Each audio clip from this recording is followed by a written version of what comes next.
India, a country of 1.4 billion people.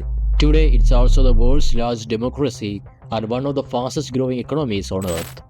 From Silicon Valley boardrooms to universities in Canada, from research labs in Germany to construction in Dubai, Indians are everywhere, leading, studying, building, and creating.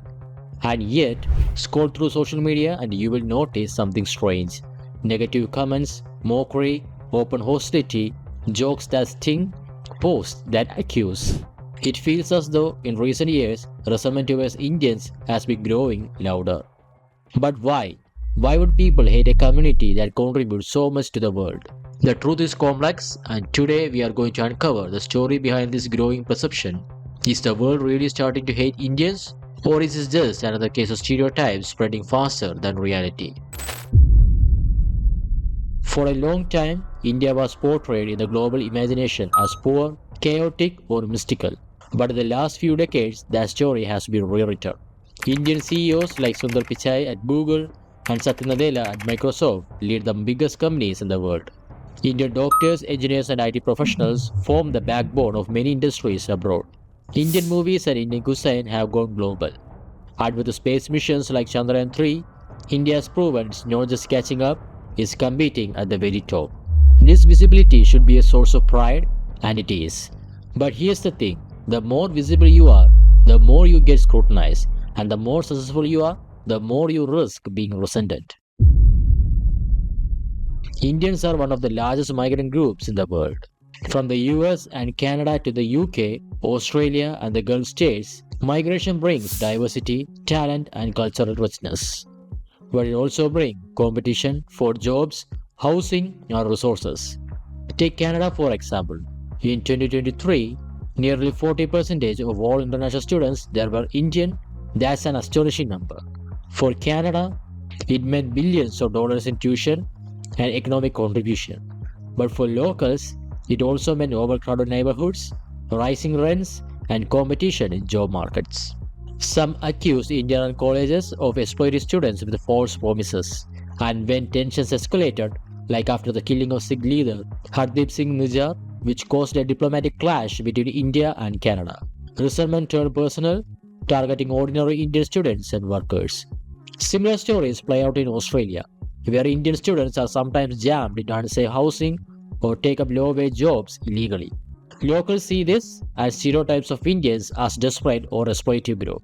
And in the UK, immigration was one of the central debates behind Brexit. Indians, being among the largest migrant groups, often ended up at the center of the discussion. When migration reaches such a scale, individuals stop being seen as individuals. Instead, they become a part of a wave, overwhelming, faceless, and threatening to locals who feel left behind. In the tech industry, especially, Indians dominate. On one hand, this is celebrated as a proof of Indian talent, but on the other hand, it has fueled accusation of monopolizing opportunities. In the US, nearly 70% of the H-1B visas, which allow skilled workers into the country, go to Indians. While companies praise their skills, some American workers complain of clique swarming, where Indian managers prefer hiring other Indians. In 2022, a lawsuit was filed against an IT outsourcing company for alleged discrimination against non-Indians in hiring. India has unfortunately become synonymous with call center frauds, tech support scams, IRS scams, fake job offers, cryptocurrency fraud. In 2022, the US Department of Justice dismantled a massive Indian call center network that had defrauded Americans of over $300 million. The UK, Australia, and European nations have reported similar problems. On YouTube, scam-baiting creators like Jim Browning and Kid Boga have millions of viewers watching them expose Indian scammers in real time. These videos go viral, they are entertaining, but they also reinforce a damaging stereotype that Indians are scammers. Some locals hold long-standing prejudice. Indians are mocked for curry smells, hygiene, or even food habits. Online memes and jokes spread these stereotypes further. The reality, of course, is more complex.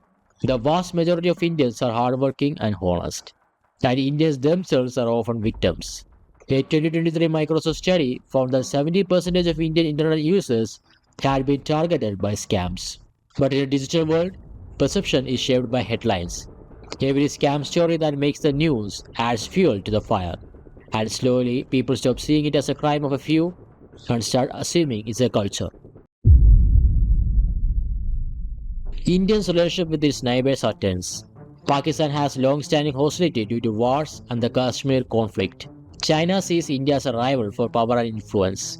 Even smaller neighbors like Nepal and Sri Lanka sometimes resent when they perceive as India's big brother attitude.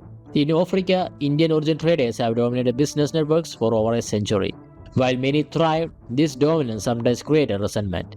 In Uganda, dictator Idi Amin infamously expelled thousands of Indians in the 1970s, accusing them of exploiting locals. Even today, some of the resentment lingers in parts of East Africa. And then there's the global stage. India is no longer a passive player, it's a rising power. The world's fifth largest economy, a growing military force, and a country that makes its own rules. When India kept buying Russian oil, despite Western sanctions, it was praised at home as a sign of independence. But abroad, some saw it as undermining global unity. Resentment in many ways is a byproduct of India's rise. For decades, India was underestimated. Now as it grows in power, admiration is mixed with unease and sometimes hostility. So, does the world really hate Indians? The truth is, not exactly. In most places, Indians are respected for being hardworking, intelligent, and family oriented. They run successful businesses, they win Nobel Prizes, they lead global corporations, they contribute more than they take. But resentment arises when migration feels overwhelming, when stereotypes of scams and exclusion spread, and when cultural clashes create friction. Add India's growing geopolitical assertiveness, and suddenly, admiration turns into discomfort. This isn't about every Indian, it's about perceptions, and perceptions spread fast in today's connected world. The real challenge for India and its diaspora isn't just to succeed economically, but to also project soft power, to show cultural sensitivity, crack down on fraud, respect local customs, and integrate without losing identity. Because in the end, the question isn't really why does the world hate Indians? It's can we rise above stereotypes and misunderstandings and be seen for who we truly are. Yeah, and that's it, ladies and boys and girls. If you find this video informative, give a like, share and subscribe, and I will see you on my next video.